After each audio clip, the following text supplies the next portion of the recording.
देखत दीवाना तोहर रह गइल टोली में। देखत दीवाना तोहर रह गइल टोली में। पियावा के साथे तू चल देलू डोली में। देखत दीवाना तोहर रह गइल टोली में।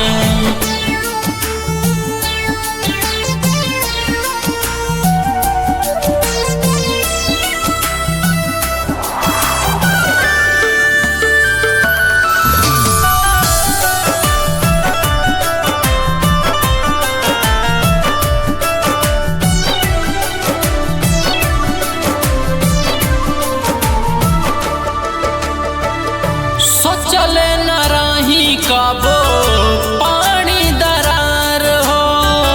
कबहू न तोहरा से कैल रहती प्यार हो।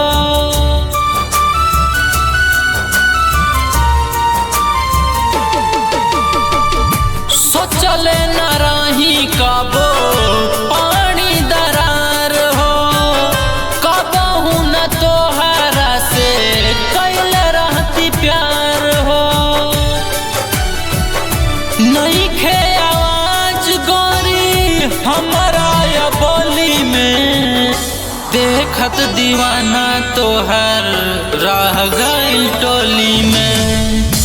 देखत दीवाना तोहर रह गइल टोली में।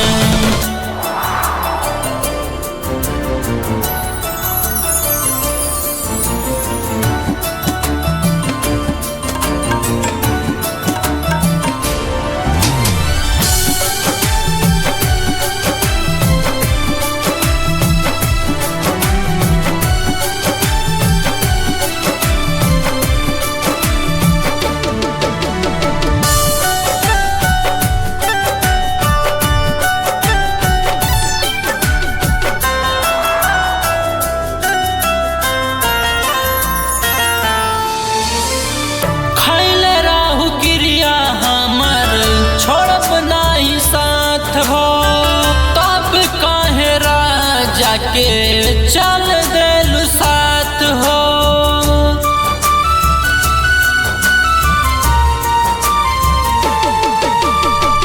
खैले राहु क्रिया हमर छोड़ब नहीं साथ हो। तब काहे राजा के चल देलू साथ हो। निरंजन से मुहमा देखत दीवाना तोहर रह गइल टोली में। देखत दीवाना तोहर